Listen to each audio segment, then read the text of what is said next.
از موضوع امنیت و ثبات در قلمرو تاجیکستان و کشورهای دنیا و موضوع همکاری‌ها و مناسبت‌های تاجیکستان و شتات‌های متحده آمریکا.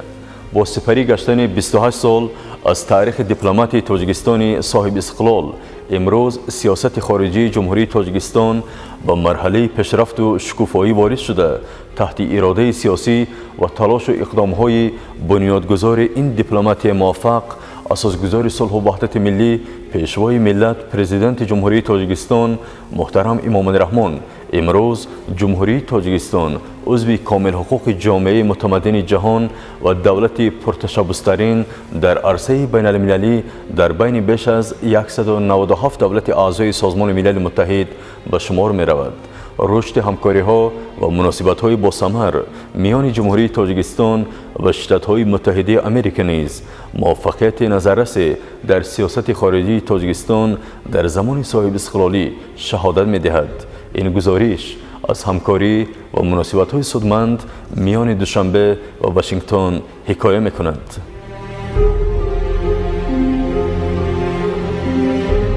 مناسبت‌های دیپلماتی بین جمهوری تاجیکستان و شتات‌های متحده آمریکا 14 فوریه سال 1992 برقرار گردیدند. ماه مارس همان سال سفارت شتات‌های متحده آمریکا در تاجیکستان با اقامتگاه در جمهوری قزاقستان گشوده شده است. سفارت جمهوری تاجیکستان در پایتخت آمریکا شهر واشنگتن از سال 2002 فعالیت می‌نماید. در تحکیم مناسبت‌های سیاسی و اقتصادی و فرهنگی، سفر رسمی پرزیدنت جمهوری تاجیکستان محترم امام رحمان به آمریکا در سال 2002 و ملاقات با نمایندگان این کشور که ضمن آن اصلاحات سیاسی و اقتصادی در تاجیکستان، مسائل همکاری در مبارزه بر ضد تروریسم بین الخلقی و گردش غیر قانونی مواد مخدر مطرح گردیدند، نقش مهم می‌گذارد. And very good traditions of partnership between the United States and Tajikistan. پیش از همه می‌خواستم راجع به همکاری‌های تاجیکستان با شتات‌های متحده آمریکا سخن کنم که ما عنعنه‌های دوستانه خیلی استوار داریم که تاریخ بیش از 20 ساله را در بر می‌گیرد. یعنی دوستی هم مردمانمون و هم همکاری‌های کشورهایمون در سمت‌های امنیت، کشاورزی، کمک‌های دوستانه، بهر پیشرفت و رشد تاجیکستان و ساحه‌های دیگر. دست یافتن چنین فرصت، یعنی همچون سفیر آمریکا در جمهوری تاجیکستان فعالیت کردن، برای من باعث افتخار بزرگ است و تلاش می‌نمایم تا رشته‌های استوار دوستانه را باز هم مستحکم نماییم. فکر می‌کنم که تا این دم ما در یک چند سمت‌های اساسی موفق هم شدیم. بخصوص میتوان گفت در سمت امنیت، چنانی که معلوم است، چون دیگر کشورها حکومت جمهوری تاجیکستان نیز بهر حفظ مرز و بوم خویش و تأمین امنیت در سرحد خود همه‌جانبه تشبث و اقدام‌های بزرگی را راه اندازی می‌نماید و برای شتات‌های متحده آمریکا باعث سرفرازی است که در انجام چنین اقدام‌ها با حکومت جمهوری تاجیکستان همکاری می‌نماید.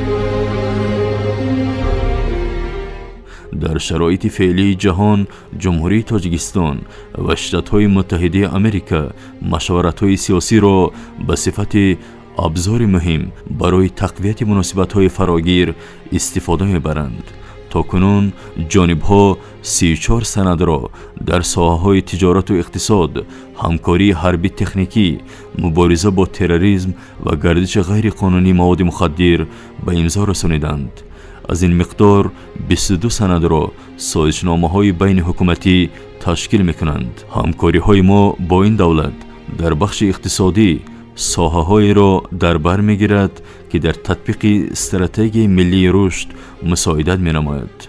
از جانب شتات‌های متحده آمریکا یک چند برنامه آموزشی در جمهوری تاجیکستان عملی می‌شود، از جمله ادموند ماسکی، فولبرایت، فلکس، برنامه تحقیقاتی کاکران و برنامه اقتصادی سبیت.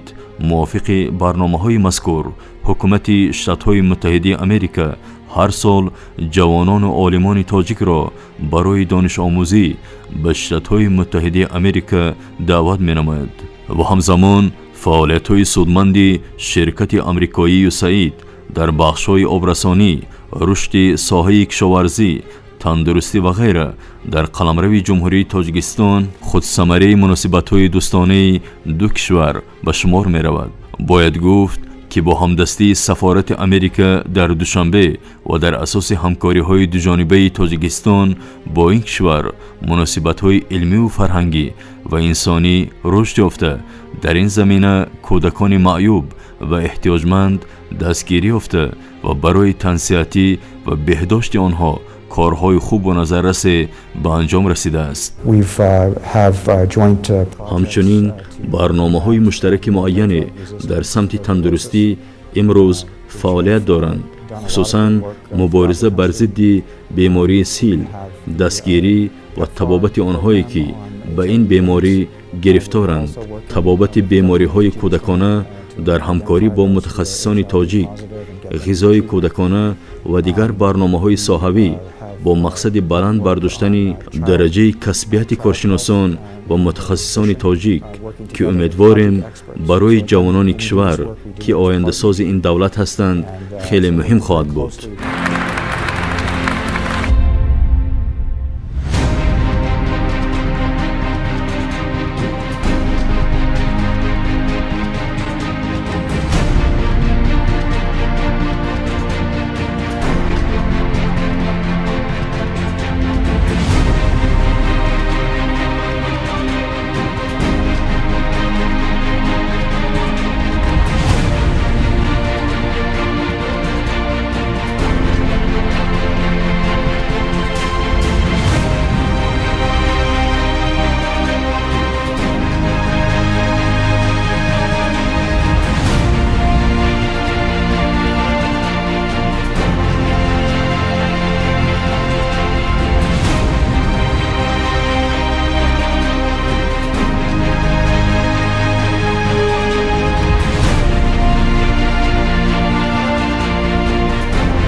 I think that the tourism sector has a great future in Tajikistan.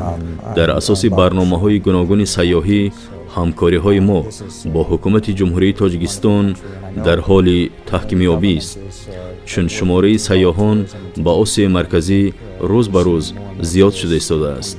ما اگر یک جا با همه جانبه امکانیت‌ها را استفاده کنیم، امید و باوری است که پیشروی‌های نو به نو به دست خواهند آمد.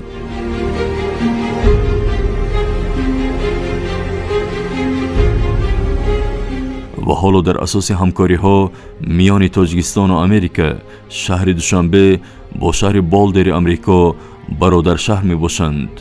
جمهوری تاجیکستان و شتات های متحده امریکا همکاری ها را در قالب 35+1 جمهوری های آسیای مرکزی و شتات های متحده امریکا نیز براه ماندند. جمهوری تاجیکستان و شتات‌های متحده امریکا در دایره سازشنامه سیغوی بین حکومت‌های شتات‌های متحده امریکا و کشورهای آسیای مرکزی عاید به رشد در ساحه تجارت و سرمایه‌گذاری که 1 ایون سال 2004 در واشنگتن به امضا رسیده است همکاری می‌نمایند. USAID in Tajikistan cooperation and we have various programs to help. در دایره برنامه USAID یعنی کمک امریکا تا امروز برای رشد ساحه‌های گوناگون تاجیکستان سرمایه‌گذاری کرده شده است که آن ساحه معارف، اقتصاد، امنیت، کشاورزی، سیاحی و صاحبکاری را در بر می‌گیرد. به ما معلوم است که تاجیکستان به مسئله‌های آب و اقلیم دقت مخصوص می‌دهد، خصوصاً به برق از آب استحصال شونده. ما ساختمان و به استفاده دادن نیروگاه برقی آبی راغون را که به آینده درخشان تاجیکستان مساعدت کامل می‌نماید همه طرفه جانبداری می‌کنیم. در این سمت ما در دایره لایحه کسه هزار با جمهوری تاجیکستان همکاری سودمند داریم. این به تاجیکستان امکان می‌دهد که توسط لایحه مذکور قوه برق را به آسیای جنوبی صادرات نماید. یکی از افضلیت‌های تاجیکستان در آن است که آن دارای ثروت‌های بزرگ آبی است که این برای استحصال انرژی سبز امکان مساعد را فراهم آورده است. وابسته به این، نمایندگان شتات‌های متحده آمریکا و سازمان ملل متحد در یک چند کنفرانس‌های سطح بلند دایر به مسئله آب که در شهر دوشنبه برگزار شدند اشتراک فعال داشتند.